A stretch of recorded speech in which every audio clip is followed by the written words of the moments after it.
오늘 이제 사도행전 91번째입니다. 사도 바울이 드디어 그 멜리데 섬을 떠나기로 시작을 합니다. 그러면서 우리가 이와 같이 로마로 가니라라고 얘기를 해요. 그런데 그 가는 여정이 결코 순탄치가 않습니다. 큰 배가 왔습니다. 겨울이 지났습니다. 거기서 석 달을 그냥 머문 거예요. 그러니까 11월 달부터 이제 배는 움직이지를 못해요. 왜냐하면 북풍이 불기 시작을 하고요. 또 북풍이 불기 시작을 하고요. 그 다음에 바다가 이 연안유로는 얼어서 배가 이제 이동을 못하죠. 그러니까 여기 배는 파손이 됐지만 그 옆에 거기서 다시 겨울을 나는 배들이 여러 개가 있었죠. 근데 그 중에서 가장 크고 안전한 배에 이 사람들이 이제 싣게 됩니다. 모든 이제 곡물들을 싣고 여러 다 깨지고 그랬지만 거기 있는 사람들이 귀족이고 상인이고 뭐 이러니까 또 제수들도 있으니까 이제 가장 큰 배에다 실었어요. 그래서 그 배는 아주 여기에 정확히 써 있습니다. 알렉산드의 배를 타고 갔는데 그 배의 머리 장식은 디오스 그루라 그래요. 이게 뭐냐면 제우스의 두 아들을 말하는 거예요. 제우스라는 로마에서 섬기는 가장 신중의 신이에요. 그 신의 두 아들이에요. 근데 이 두 아들이 뭘 하냐? 바다를 다스릴 수 있는 그런 아주 엄청난 힘을 가지고 있는 신이라고 믿어요. 그러니까 이 신의 머리를 그 배 머리에 장식을 했다면 이 배는 로마에서 구경하는 배일 거라는 거죠. 그냥 이제 사적으로 누군가가 갖고 있는 배가 아니라 로마에서 직접 경영하는 배라는 것이죠. 그러니까 그 몸통이 어마무시할 것이고요. 그러면은요, 거기에는 이제 비닐이라는 걸 많이 싣고, 양식을 싣고 떠나는 배였기 때문에 굉장히 그 안전과 그 다음에 모든 그 사이즈를 다 갖고 있는 그런 배입니다. 그런데 그 배를 타고 떠났는데도 어떻게 합니까? 수라비사에 대고 사흘을 있다가 그래요. 왜 그러냐? 또 순풍이 멈춘 거예요. 예전의 배는 아무리 커도 우리 같은 엔진으로 가는 배가 아니기 때문에 바람을 타고 바람에 의해서 움직이는데 또 바람이 안 움직이는 거예요. 그러니까 어쩔 수 없이 또 사흘을 있었어요. 그 다음에는 거기서 또 둘러서서 레기온에 이르렀어요. 그래서 또 하루 이틀을 갔는데 그 다음에는 어디에 이르냐? 또 보디오르라는 데를 해요. 그러니까 어떻게 하냐? 직접 가고자 하는 로마로 가지를 못하고 이렇게 쭉 둘러서 이제 바람결을 따라서 가고 있는 것입니다. 그렇기 때문에 약 290km를 지금 항해하는데 굉장히 날짜가 많이 걸리면서 또 여기저기 가면서 쉬면서 가요. 사실 우리는 여기서 그 결과를 들으니까 그렇지 사도 바울 입장에서는 여기서 사흘을 쉰 것이 아니라 여기다 배를 대고 더 이상 운항이 안 됩니다. 그러면 이게 또 며칠일지 모르고 얼마일지를 모르는 거죠. 그런데 계속해서 배가 쉽니다. 그래서 지금 이제 말하는 곳이 보면은 시칠리아 섬이라는 곳이고 또 이제 레기온이라는 것은 나폴리를 말하는데 그 항구에 가서 또 대고 있었고요. 네, 그 다음에 이제 우리는 거기서부터 다시 출발을 해서 이와 같이 로마로 가니라. 그래서 드디어 로마에 도착하게 되는 것입니다. 바울은 로마가 꿈입니다. 항상 로마를 가고 싶어 했습니다. 왜 그러냐면 거기는 세계 모든 것의 중심지였기 때문입니다. 지금은 우리가 이제 미국을 중심으로 여기고 있지만 아니죠. 예, 이집트가 로마에게 망하고 나서 전 세계의 모든 것들은 다 로마입니다. 그래서 세계의 모든 길은 로마로 통한다는 속담이 있듯이 로마가 세계의 중심이 되어 있습니다. 교육이 그렇고요, 정치가 그렇고요, 권력이 그렇고요, 돈이 그렇고요. 그러니까 이 모든 것들이 로마에 집중되어 있고 그 다음에 로마가 온 그 중동 지역을 다 장악을 했기 때문에 로마를 전도를 하면 로마를 통해서 복음이 또 확산될 수 있다는 그런 확신을 가졌고 그 다음에 또 사도 바울은 로마 시민권자이기 때문에 누구보다도 당당하게 로마로 들어갈 수 있는 그런 여건을 하나님이 자기에게 주신 것이라고 믿었기 때문에 더더욱 자기의 모든 그런 꿈은 로마를 향해서 있었습니다. 그렇지만 거기는 지금 가장 무서운 네로가 완전히 기독교인들을 학살하고 있는 그런 때입니다. 여러분이 알다시피 콜로세움 광장이라는 것은 모든 경기를 하기 위한 광장이었지만 나중에는 기독교인을 잡아서 죽이는 그런 피비린내 나는 광장으로 이미 변해 있던 그런 상황이 됩니다. 우리는 이 사도 바울이 약 66년, 65년경 이제 죽음을 당했다고 이렇게 순교의 해로 보고 AD 그 64년에 이미 로마에는 네로가 불을 낸 큰 대화재가 있어서 시의 3분의 1이 불에 타서 없어지는 그런 대화재. 그러니까 네로라는 이 미치광이 같은 이 황제죠. 원래 황제 아니죠. 황제의 양자로 들어갔다가 황제가 된 사람이에요. 그래서 자기가 전통적인 어떤 정통이 부족하기 때문에 그것에 대한 어떤 약점과 열등의식을 그런 식으로 풀어낸 거예요. 박함으로, 다른 사람을 죽임으로 그렇게 풀어내면서 아주 말하자면 악의 도가니, 살인의 도가니가 되어 있는 그런 상태입니다. 그런데도 불구하고 사도 바울은 그 로마로 가기로 합니다.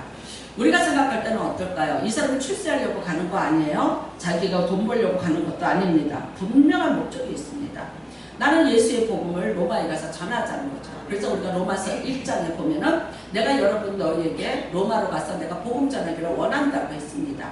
그런데 그것이 그렇게 잘 되지 않았고 여러 번 가려고 했으나 여러 번 길이 막혔다고 로마서 15장에도 기록을 해놓은 것을 볼 수 있습니다.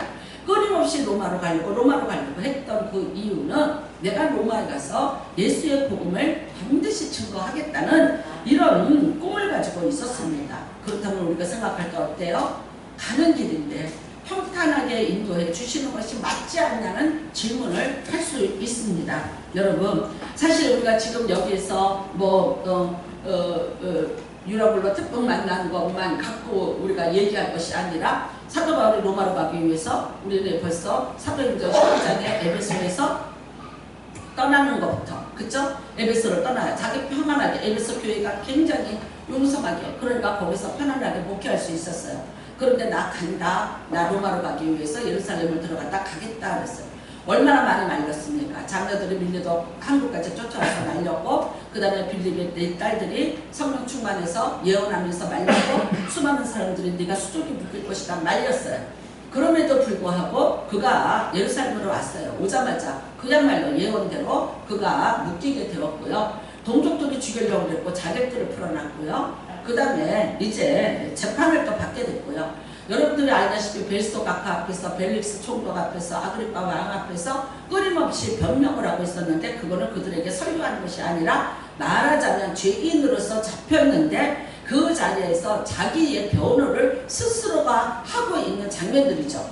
그러니까 우리가 19장부터 로마로 가려고 했던 모든 여정들이 이런 여정이었어요. 잡혔어야 됐고 또 이런 환란을 당했고 이런 신문을 받아야 됐었고, 그리고 이제 배를 탔건만 그 배마저 유라굴로 특풍을 만나게 되고 죽음의 14일에 그 공항을 같이 여기 탄 276명과 거쳐야 됐었고요. 그 다음에 또 거기서 내려서 이제 살만하다 그랬더니 어떻게 돼요? 귀족들이, 죄수들은 못 내리게 하자, 여기서 그냥 죽여버리자라고 얘기를 해서 또다시 죄수인 사도 바울도 엄청난 죽음의 위기를 거기서 또 만나게 되죠. 배신이죠. 276명 자기가 밥도 찾아 먹이고 살 것이라고 희망도 줬고 했건만 살만해서 배에 내리니까 그 바울을 바울과 함께한 모든 죄수들을 죽이자는 이런 위기를 또 만나게 되지 않았습니까? 그래도 또 그 율리오 때문에 잘 내렸습니다. 내렸는데 이제 또 여러분이 알다시피 그 멜리데 섬에서 장작을 갖다가 불을 떼려다가 뱀에게 물렸어요. 근데 우리는 여러분 뱀에게 물렸다가 살아났으니까 아하, 하나님이 그러시려고 그랬어, 이제 여러분은 알고 계시지만 막상 뱀에게 물렸던 그 상황에서 사도 바울은 어땠을까요? 너무나 아팠고 너무나 겁나고, 야 내가 여기서 드디어 여기까지 와서 이 풍랑까지 이겼는데 내가 로마를 못 가고 여기서 죽음을 당하는구나 라고 생각하지 않았겠어요? 상식적으로 뱀에게 물린 거니까, 독사에게 물렸으니까 그러지 않았겠냐고. 그랬는데 우리는 보니까 털고, 그런데 안 죽었더라. 이거는 나중의 사건이지 뱀에게 물렸을 상황에 사도 바울 입장은 어땠겠어요? 야 여기서 죽는구나, 이렇게 죽는구나 이거죠. 근데 어떻게 살아났어요? 그 다음에는요, 밭을 빌렸는데 사흘만 빌린 거예요. 그 다음에 또 쫓겨나야 돼. 그 섬에서 우리가 어떤 일을 당하는지 몰라. 약간 미개인들이고 뭐 추장이 있고 이러니까. 그런데 또 그 위기 속에서 그 추장의 아버지를 고쳐주는 일로 말미암아 이제 잘 후하게 또 대접을 받고 있을 수 있었고요. 그리고 이제 배를 타고 드디어 로마로 가려고 하는데 이런 어려운 일을 또 겪는 거예요. 바람이 가다가 멈춰버리니까 못 가고 배가 서 있고 뭐 등등 이렇게 어려움을 겪으면서 가는 거예요. 그렇게 해서 어떻게 해요? 그래서 사도 바울이 말하는 거예요. 이렇게 해서야 우리가 이제 이와 같이 우리는 로마에 도착하였느니라. 네, 여러분 이와 같이는 고난의 행진이고요. 정말 말할 수 없는 미래에 대한 어떤 것도 확실히 제공되지 않는 불안한 그런 시간들이었고요.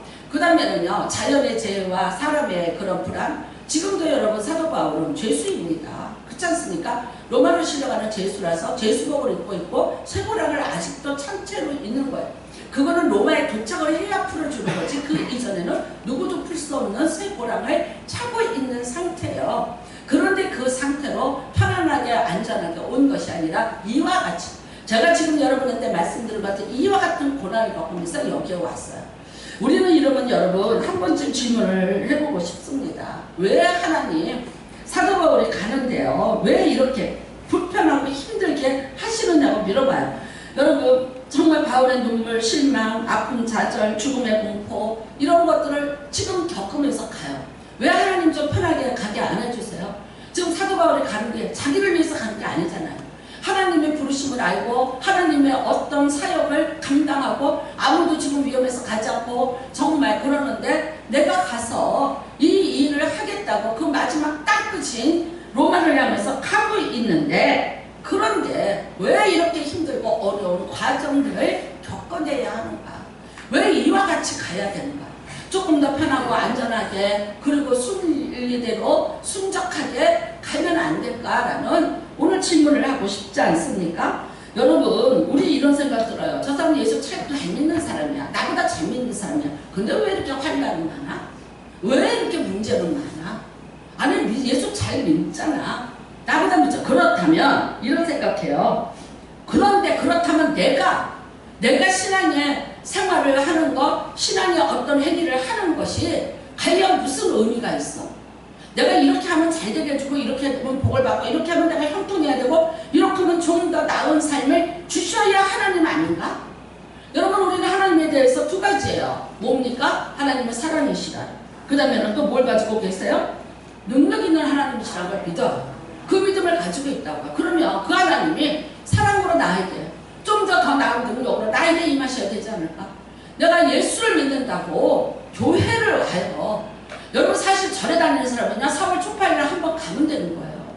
왔냐 갔냐 추석도 없어요. 우리같이 안 오면 왜 예배 안 오세요? 왜 어떠세요? 이거 없어요. 여러분 그 사람들은 1년에 한 번 초파일 나가서 등 달고 소문 비고 오면 1년을 안 가죠. 누가 뭐라 그럴 사람은 없어요. 우리를 이제는 그 사람들이 본따 갖고 주일학교도 만들고 성가대도 만들어. 뭐 이거를 만들면서 이제 우리 흉내를 내요. 그러는 거지. 사실은 여러분 절에 다니면 다른 종교 어떤 종교가 기독교처럼. 그래서 저는 어렸을 때 교회에 이렇게 성가대에 이렇게 앉아있는데 새신자가 왔어요. 근데 참 좀 괜찮은 사람 같은 사람이 왔어. 약간 제가 보기엔 조금 그런 사람이 왔으면 에이 걸려들었구나. 나 이러고 말았어요. 제가 제 표현 그대로 할게요. 근데 정말 저 사람은 괜찮은 사람인데 누구한테인가 전도를 받아갖고 교회를 다니겠다고. 그러면 저희 형부는 장로교인데도 일어나서 결심을 시켰어요. 그리고 기도를 해줬어요. 그런데 그러면 그걸 보고 제가 뭐 한 영혼이 하나님 앞에 돌아왔구나. 아멘 그래야지. 근데 저는 그때 뭐라 그런지 아세요? 어떡하나 재수없이 그래. 이 어려운 거. 사람 똑똑하게 생겼는데 당했네 당했어. 이 귀찮고 힘든 거를 어떻게 다니려고 왔니? 에이구 쯔쯔쯔쯔. 그러니까 선거에서 제가 그러고 앉아있었어요. 이제 나중에 제가 이제 여의도에 가서 오늘 예수 믿는 사람 일어나라고 그 예수 믿는 사람들 일어나고 결심하는데 그때는 이제 그 모든 죄를 회개하면서 펑펑 울고 한 영혼이 돌아가면 오면 천국에서 종을 친다는 그 말씀에 정말 그 종소리가 울린 것 같은 환희와 기쁨과 영광이 임하는 것을 여의도 순복음교회에서 제가 봤어요. 그래서 남들보다 더 박수치고 아멘 더 해주고 혹시라도 내 옆에 그런 사람이 있으면 아는 척 더 해주고 이제 그렇게 표현했어요. 근데 그 이전에, 그러니까 사람이요, 똑같은 한 사람인데 한 사람이 이럴 수도 있고 저럴 수도 있고. 저는 여러분 이런 생각, 이런 기도했어요. 하나님, 나 목사를 쓸 거야. 그럼요, 설교 좀 할 수 있게 좀 해주세요. 설교 좀 할 수 있게. 아니, 이렇게 내 인생이 고단하고 문제가 많은데 내가 사람들 앞에서 뭐라고 하나님을 말할까? 하나님은 이런 고난을 주고 이런 아픔을 주고 이런 문제를 주고 남이 겪지 않는 모든 고통을 다 받아내고, 아이고 내가 정말 낯이 뜨거워서 사람들 앞에서 내가 설교를 할 수 없으니까 나 설교 좀 하게 해주세요. 제가 진짜 저 인생에 닥치는 그런 일들 때문에 나 하나님 앞에 이렇게 외쳤어요. 그 다음에는요, 나를 보고 시험 들지 말게 하옵소서. 왜 목사가, 그 다음에 또 이런 말을 써요. 제가 이런 말을 들었어요. 우리는 모르지만 기도해봐야 돼. 기도 한 번쯤 해볼 필요가 있어. 우리는 잘 모르지만 목사님이 하나님 앞에서 어떻게 있는지 모르지. 하나님은 공의로우시니까 불꽃 같은 눈으로 보고 계시다가 그럴만하니까 그렇게 하시겠지.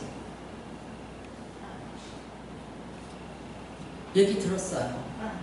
얘기 들었어요. 정말 가슴이 미어졌어요. 나중에는요, 화가 나기 시작했어요. 하나님 앞에. 화가. 그 다음에 말하기도 싫어요. 기도 부탁하기도 싫어요. 얘기하기도 싫어요. 설교하기도 싫어요. 제가 말할 수 없는 제 신앙의 우울증에 빠진 적이, 저 솔직히 얘기할게요, 몇 번 돼요. 왜 나만? 왜 나는 이렇게? 아니, 그래도 내가 목사한다고 하나님 앞에 그래도 순종하고 나름대로는 애쓴다고 하는데, 하나님 그래도 내가 하나님이 이러시다라고 좀 소개할 수 있도록 나에게 평안을 주셔야 되는 것 아니냐? 왜 이런 문제가 있는가? 저는 참, 여러분 잘 믿으면 잘 돼야 된다. 이 공식을 우리 한망리에 갖고 있죠. 우리 안에. 예수 잘 믿으면 잘 돼야 된다. 근데 잘 믿는 거는 뭐고 잘 되는 거는 뭐냐에 대한 질문을 하나님 앞에 해보셨나요? 그것에 대한 답을 하나님 앞에 한번 질문하시고 받아보신 적이 있나요?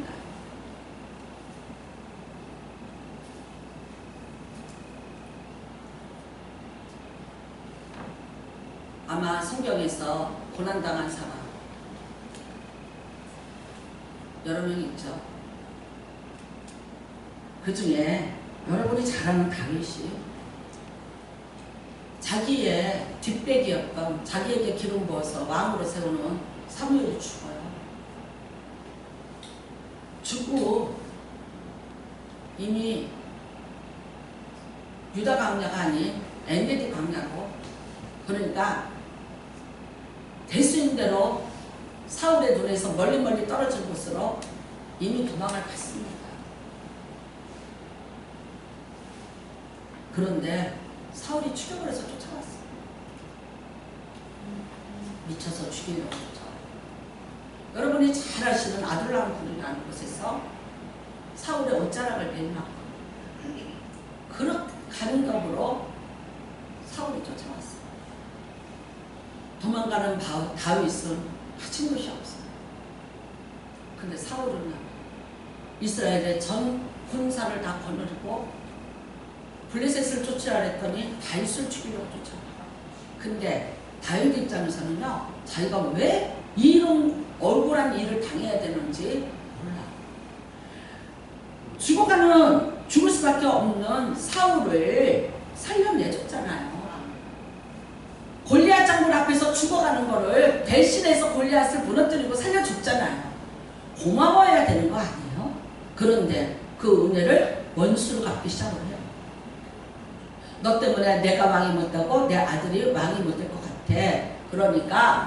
그러니까 너를 죽여야 돼. 이게 사울의 생각이에요. 죽이려고 들어요. 죽이려고 들어요. 얼마나 억울할까요? 근데 여러분, 이가 이렇게 말합니다. 사람이 일어나서 내 생명을 쫓을지라도 내 생명은 내 주 하나님 여호와께 생명싸개 속에 쌓였을 것이오.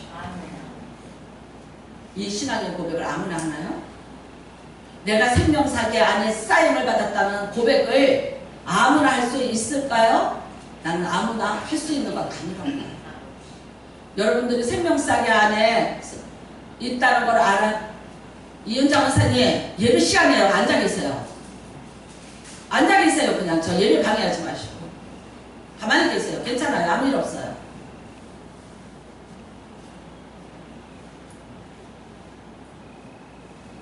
생명싸개 안에 보호받고 있다는 걸 아나요? 지금 생명싸개 안에 보호받고 있어요. 걱정하지 마세요. 이런 고백을 할 수 있을까요?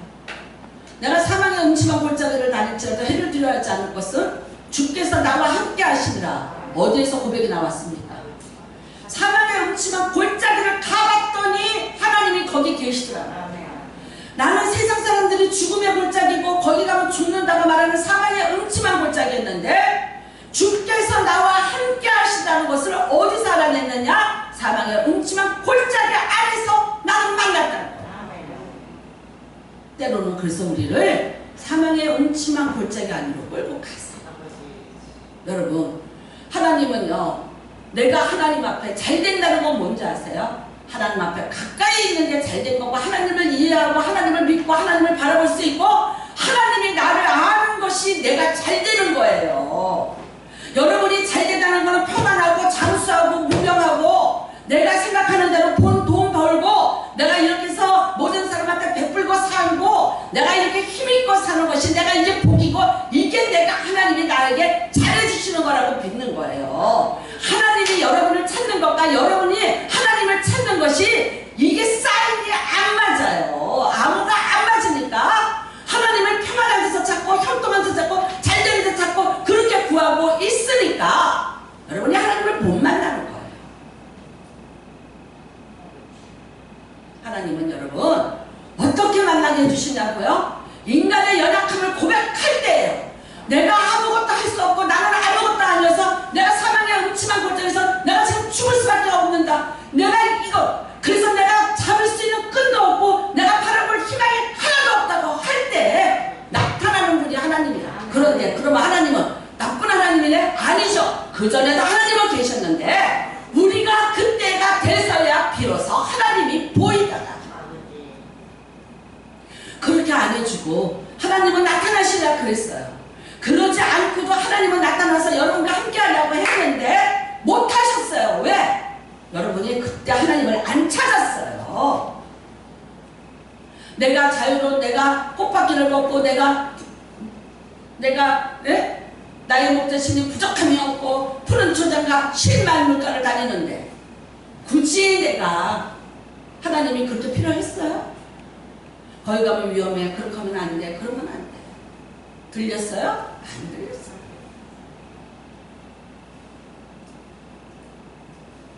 내가 사망의 음침한 골짜기에서 내가 죽을 수밖에 없고 내가 이런 위험한 상황에 있습니다.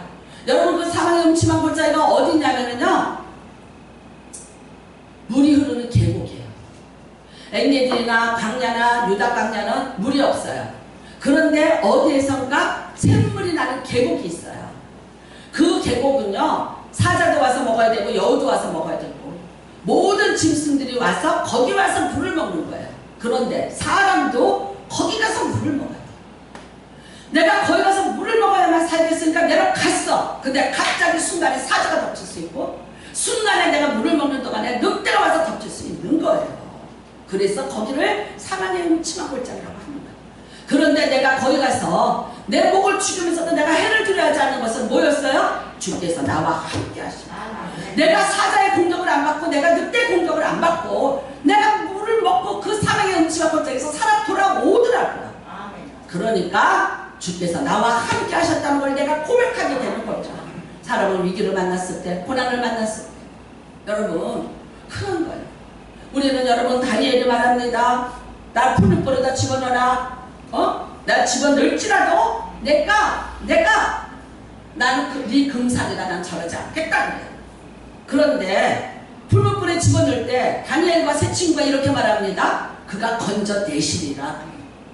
하나님이 건져내시리라. 여러분 그 믿음은 우리 다 가지고 있어. 그것만 갖고 있어도 다행이야. 그런데 그 다음에 뭐라고 얘기하는지 아세요? 다니엘서 3장에 18절에 그리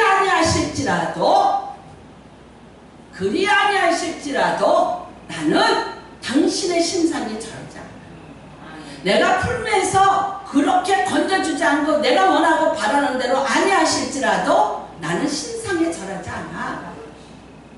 여러분 우리 금요일날 서로 말씀 나눴어요. 수요일날 나눴어요. 다니엘의 사적 말씀 나눴어요. 같이.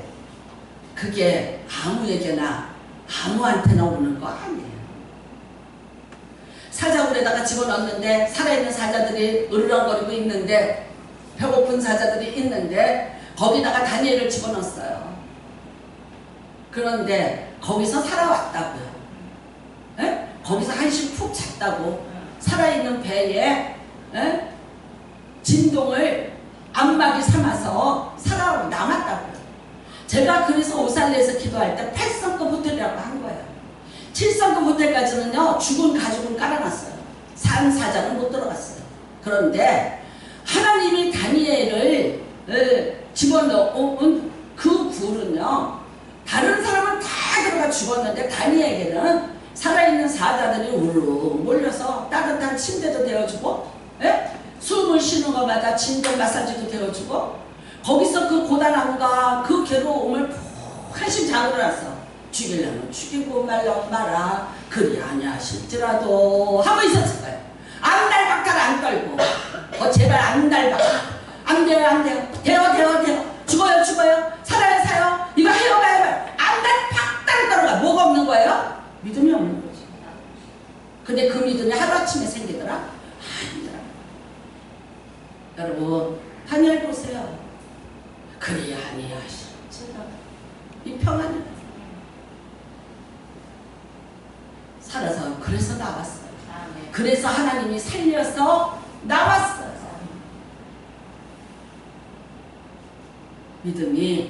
믿음이라는 게 여러분 그냥 생기는 것 아니에요. 누군가 이렇게 말해요. 김호중 씨가 망했다. 망한 이유가 뭐냐? 자기가 힘들게 회사를 만들고 경영하고 이걸 안 했다는 거예요. 정주영 씨 같이, 이병철 씨 같이 무에서 유를 창조하는 힘든 그런 회사를 창업하는 고통을 훈련받지 않은 사람이 김우중이에요. 나라 권세 등에 없고 다 망해가는 것들 주웠어요.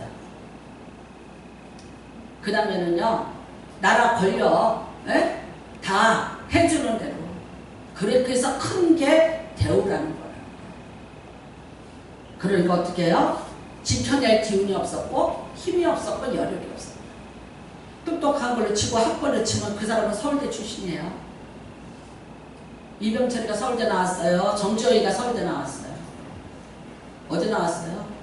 정주영 씨는 국민학교 5학년 중퇴예요. 정확히 말하자면 학벌이 모자라서 머리가 나빠서 되는 게 아닙니다. 그 사람들은요 피같이 그걸 지켜내는 거예요. 여러분 우리가 솔로몬이 그렇게 급격히 망한 이유, 하나님 앞에 지혜를 받았는데 왜 그렇게 급격하게 하나님 앞에서 그런 죄를 짓고 그렇게 무너져 내렸을까? 다른 것 아니에요. 다윗과 같은 연단과 훈련이 없었다는 거예요. 다윗과 같이 사망의 음침한 골짜기도 가본 적 없고요. 나라 세우려고 피 흘리고 도망가 본 적도 없어요. 아비로부터 창고 받았고요. 받았고요. 아비로부터 잘된 나라 받았고요. 아비로부터 권세 받았어요. 뭐가 부족하고 뭐가 안타깝겠어요. 아비처럼 이 밤에 내가 전쟁을 하기 위해서 고민을 했겠어요. 내가 사냐 죽느냐를 놓고 문제를 위해서 내가 고민을 해봤겠어요. 오늘 밤에 어떤 여자를 또 하나 수입을 할까? 어떤 여자가 어떤 나라 거보다 낫더라? 외국 여자들 다 수입품들 1000명을 세워놓고 밤마다 1000명의 여자 중에서 하나를 고르느냐고 얼마나 그 머리가 번민했겠어요. 뭘 생각해요? 뭘 생각한 게 있어요? 다가리에 똥 만들었지. 뭘 생각했어요? 하나님이 지혜를 줘도요, 여러분 그렇게 돼버린 거예요.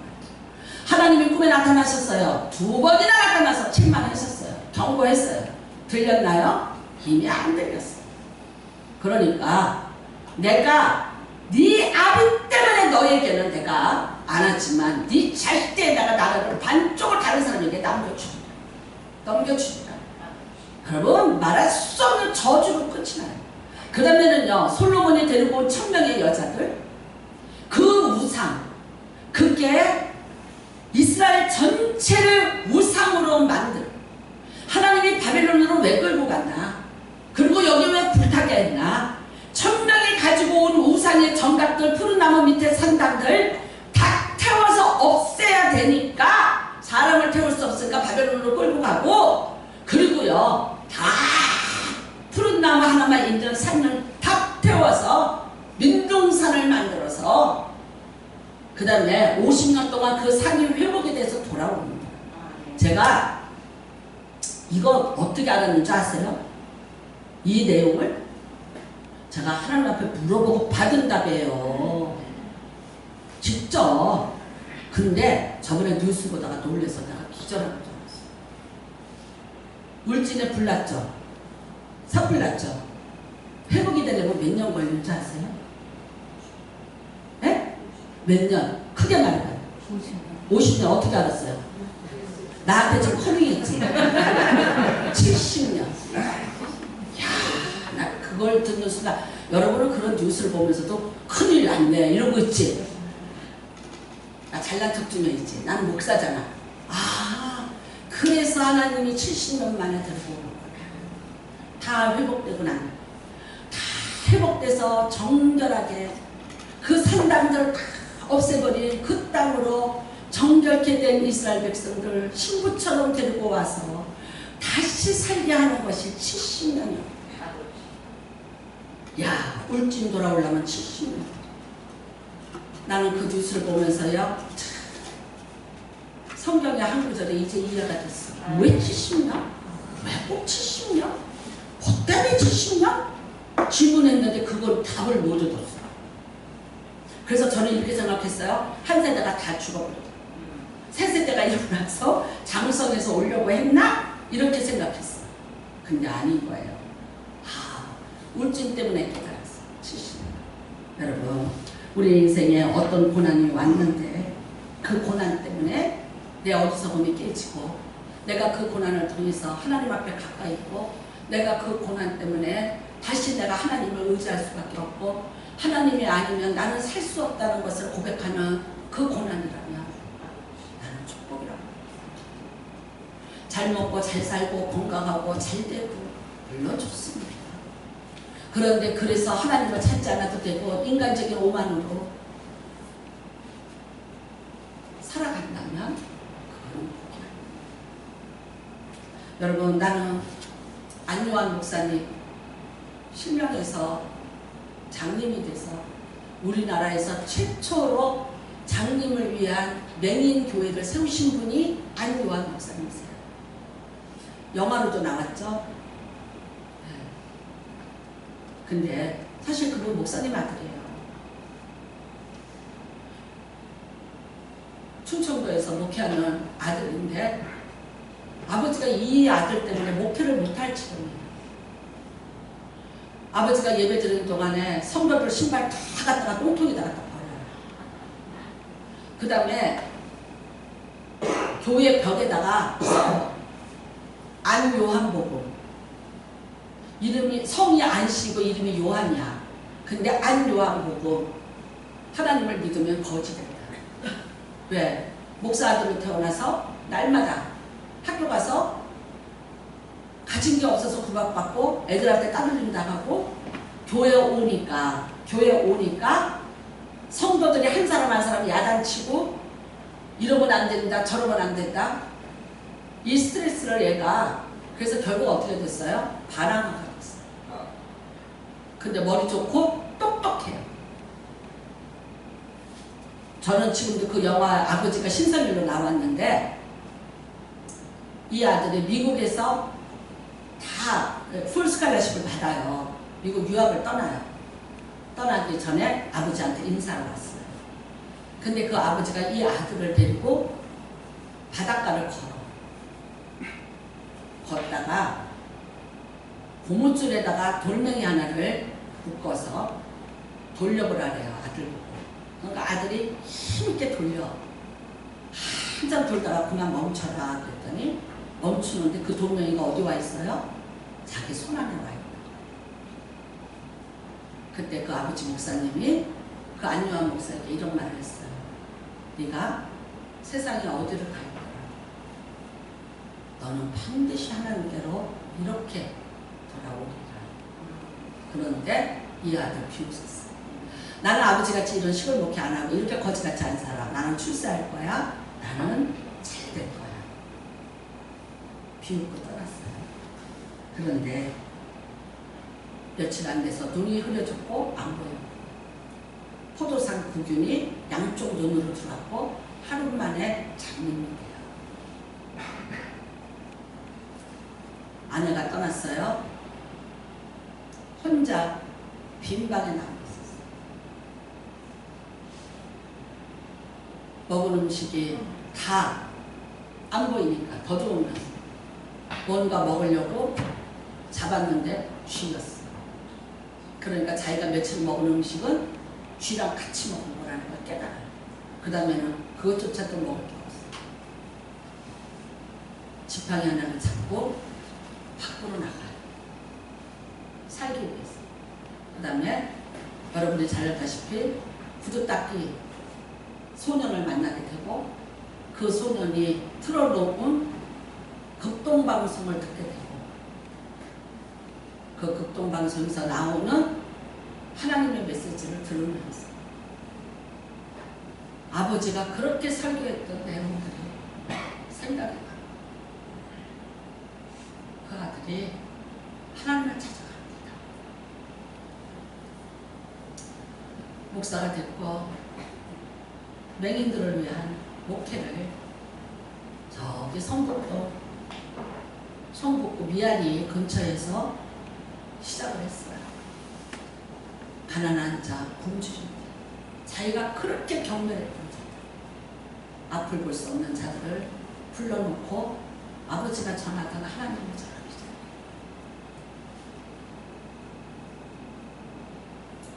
어떤 게 잘 된 건가요? 어떤 게 복을 받은 건가요? 어떤 게 형통한 건가요? 나는 묻고 싶습니다. 저도 이거를 깨닫기까지 참 많은 시간이 걸려. 아직도 다 못 깨닫으면 고백합니다. 아직도 때로는 원망하고 때로는 아직도 아프다고 비명 지르고 하나님 내가 수치스럽고 창피하다고 비명을 아직도 비명 지릅니다. 그렇지만 내가 형통하고 잘 되는 것에서 하나님 찾는 게 아닙니다. 수없이 고난을 통해서 부끄럽게 만드시고 너 지렁이 같은 게 알아봐. 나는 이번에도 내가 이렇게 모멸을 당해야 되나? 내가 이렇게 이런 일을 당해야 되나? 왜 당해야 되나? 내가 왜 이렇게까지 아픔을 겪어야 되나? 이렇게까지 이러면 하나님 내가 안 해도 되는 것 아니에요? 나는 면접을 받는 것 같았어. 내가 안 해도 되는 이유를 받는 것 같았어. 싫대잖아요. 내가 이렇게 나쁘대잖아요. 내가 이렇게 악하대잖아요. 모자란다잖아요. 안 해도 되죠. 안 해도 되죠. 나는 안 해도 되는 면접을 주세요.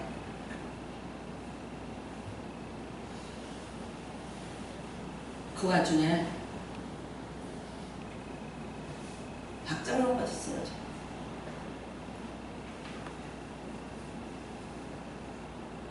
그때서야 비로소 깨달았어. 그때서야 비로소 이 모든 일에 대한 수학적인 공식이 풀리듯이 이 모든 나에게 오는 일들에 대한 문제가 슬슬 풀려나가기 시작을 해요. 그래서 자신 있게 말했어. 안 죽는다. 의사 말대로 안 된다. 산다. 목사는 여러분 말 한마디가 우선 책임을 져야 돼요. 목사는 말 한마디를 하면요, 그 말 뒤에 누가 있냐면 하나님이 반드시 캡처가 되어 있기 때문에 여러분은 목사가 거짓말이 되면 하나님에 대한 불신을 갖게 돼요. 그래서 목사는 말 한마디 할 때 얼마나 무서운, 그래서 이 말에 진짜 하나님이 책임을 져주는 말 아니면요, 못 열어요. 제가 만일 아니야 산다 했는데 죽으면 그 말을 들은 제 자식이 저보고 뭐라 그러겠어요. 봐, 의사 말이 맞잖아. 의사가 시키는 대로 해야지 라고 안 하겠어요? 그러면 그 다음에는요,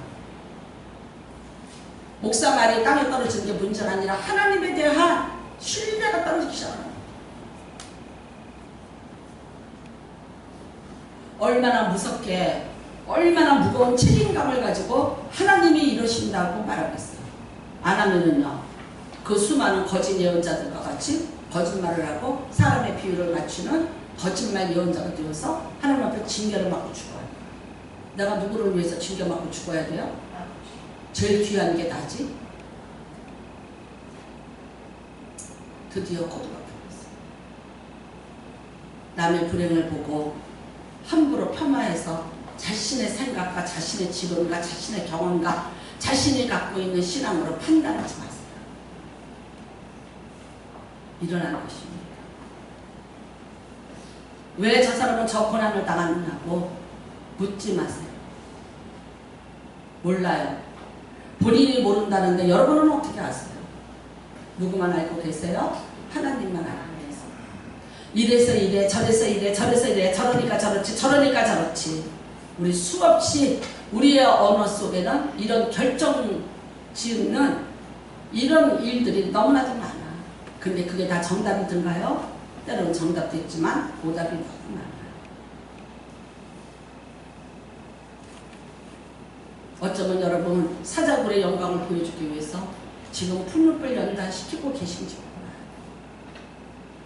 건강해서 잘 돼서 돈 많이 벌어다 주는 남편보다 병들어서 아파서 힘들어서 그 연약함을 보면서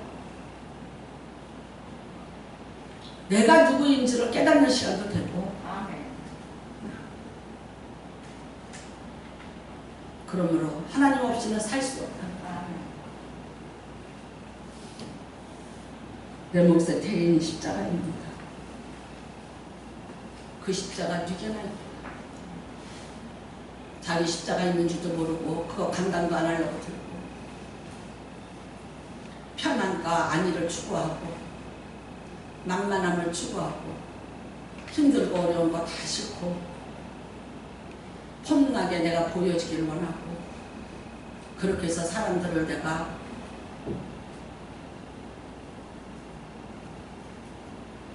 인도한다면 우리서 착각돌이나 할 수 있어요. 내가 여러분한테 이러보십시오. 이렇게 하면 복 받습니다. 내가 이렇게 해서 복 받지 않았습니까? 라고 말하면 여러분들 어쩌면 더 믿음 가지실지 몰라. 근데 나는 오늘도 여러분한테 말합니다.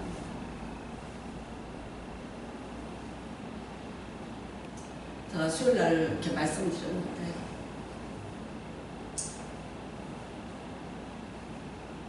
우리 손녀딸이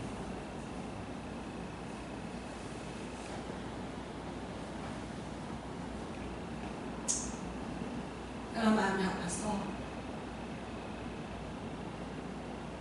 미안하다 그랬어요. 어린 것 때문에 어린 너한테 너무 미안하다.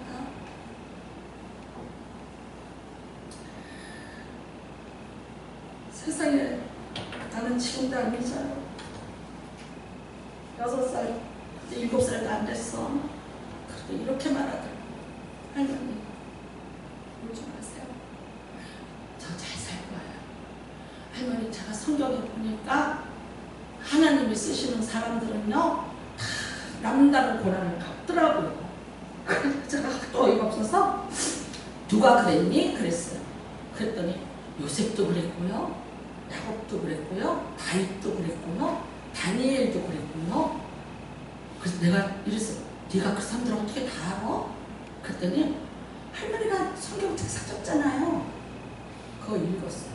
근데 하나님이 사랑하는 사람들은 다 남다른 고난을 겪고 잘 되더래요. 여러분, 혹시 이 중에 6살보다 덜 깨달은 분 계시면 빨리 회개하시고. 저는 그날 제가 진짜 그래, 맞아. 그러니까 저도요, 남다른 고난 겪지만요, 하나님이 절 사랑하세요. 그리고 제가 하나님 잘 믿을 거예요. 할머니는 지금 저한테 그 얘기하고 싶은 거 아니에요? 맞아.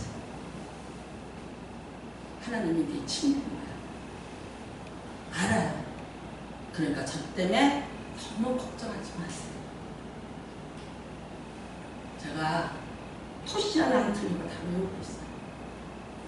여러분, 힘들다고 불평하고 막 사람 바라보면서 왜 그러냐고 막. 저도 그렇고 여러분도 그렇고 이거 오늘 끌어놓읍시다. 우리 천국 가요. 우리가 가는 천국길은 이와 같이 갑니다. 바울이 말하잖아요. 이와 같이 로마에 갑니다.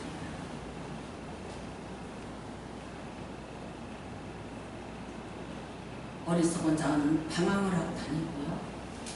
지혜로운 자는 여행을 합니다. 왠지 아세요? 목적지가 분명하게. 이와 같이 우리 다 천국 가요. 이와 같이 우리 다 하나님 앞에 가요. 우리 이와 같이 갑니다. 고난이에요. 눈물이에요. 사도 바울같이 여러분, 나 이거 아픈 것 좀 고쳐주세요. 나 이렇게 사역하는데 이 병든 것 좀 고쳐주세요. 내가 3번을 하나님 앞에 기도했더니 내가 약할 그때가 곧 강하니라 거절하셨어요. 내가 여러 번 로마로 가려고 했어요. 근데 거절했어요. 여러분, 그런데 뒤돌아보자고요. 여러분, 어떻게 만난 게 잘못된 거였나? 그가 여러 번 죽을 고비를 넘겼는데 잘못된 그 모든 상황에 하나님이 함께 하셔서 로마의 이택 동안의 사역을 멋지게 마치고 그리고 하나님 앞에 당당히 갈 수 있고 예수님 돌아가시고 2000년? 아니요. 예수님 오실 그날까지 우리가 부르고 우리가 본받고 우리가 따라가고 사도행전은 마침이 없는 성경입니다. 사도행전은 28장에서 멈추지 않습니다. 단지 쉴 뿐입니다. 지금도 계속되고 있습니다. 그 성경의 주인이 사도 바울입니다. 나는 여러분이 모두가 다 예수님과 동행하는 사도 바울 같은 인생 되시길 바라요. 오늘의 고난, 오늘의 아픔, 오늘의 실패, 오늘의 좌절이 나를 결코 죽일 수 없다는 것 깨달으시고요. 이 일로 인해서 내가 좌절하고 내가 넘어지고 자빠져서 일어나지 못한다면 이거는 나에게도 불행이고 내 모든 주변에 있는 사람에게도 불행이고 하나님 앞에도 불행입니다. 그러나 내가 이것 때문에 하나님 찾고 내가 이것 때문에 하나님 만나고 이것 때문에 내가 하나님 찾아서 만나서 일어나서 내 힘으로가 아니라 하나님이 나와 함께 하심을 내가 보여주는 기회가 된다면 이거는 축복입니다. 다 일어나셔서 하나님 다시 만나는 은혜가 임하시기를 주님의 이름으로 축복합니다. 저는 혼자서 집에서 이와 같을 때 나는 기도합니다. 이와 같을 때에 난 찬양하네 주님께. 이와 같을 때 내 인생에 가장 힘들고 내 인생에 가장 큰 위기 앞에서 주석을 이와 같을 때 난 찬양하네 하나님, 난 기도하네 하나님.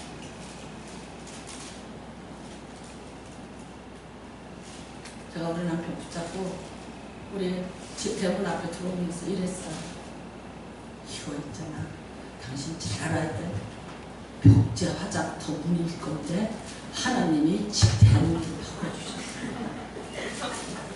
기억해? 본인 잘 모르나 봐. 나만큼 감동이 없네. 그래. 아니에요? 아닙니까? 아십니까? 아휴, 세상에. 기가 막혀. 거기서도 점잖고 멋있는 분으로 소문났어. 제가 요양병원에 보내려는데 어떤 여자한테 꼭 뺏길 것 같아서 안 돼. 제가 시향편이거 드립니다. 대추 하나 적에 저절로 불고질 리는 없다. 저 안에 태풍 몇 개, 저 안에 천둥 몇 개, 저 안에 벼룩 몇 개가 들어있어서 붉게 익히는 게일 거다. 적에 혼자 둥그러질 리는 없다. 저 안에 해석이 내리는 몇 밤, 땡볕 몇 밤, 두어 달, 초승달 몇 날, 그것이 들어서 저렇게 둥글게 만드는 것일 게다. 여러분, 한 시인의 눈에 대추 하나도 이렇게 큰 의미가 있어. 우리 인생 천국 백성 되는데 쉽게 되겠습니까? 태풍도 오고 천둥도 오고 벼락도 오고 땡볕도 만날 테고, 그러나 그 모든 것을 통해서 내가 인간적인 모든 완악함과 땅의 욕심과 이생의 정령, 안목의 정령대로 비아냥거리던 조소하던 어쩌건 내가 하나님 앞에 가는 기회가 된다. 내가 그래서 하나님의 내가 그 영광을 또다시 만나고 내가 이 은혜를 체험하는 그날이, 그것이 또 기적의 은혜고 살아계신 하나님을 드러내서 모두를 믿게 하는 일이라. 이 아픔쯤이야, 이 고난쯤이야, 또 넉넉히 이겨내지 않겠습니다. 우리 모두에게 그 사랑과 그 은혜가 다시 회복되시기를 주님의 이름으로 축복합니다. 같이 기도하시기를 바랍니다. 하나님 아버지, 내가 정말 이런 고난 겪어도 되냐고 끝없는 질문 던지고 답이 없습니다. 그러나 하나님은 분명히 우리를 사랑하시고 우리와 함께 하심을 믿습니다. 하나님, 이성으로만 아니고 내가 이상으로가 아닌 내 실체의 삶 속에 하나님의 숨결이 느껴지기를 원합니다. 오늘 내게 임하여 주시옵소서. 주를 청하시고 기도합니다. 주여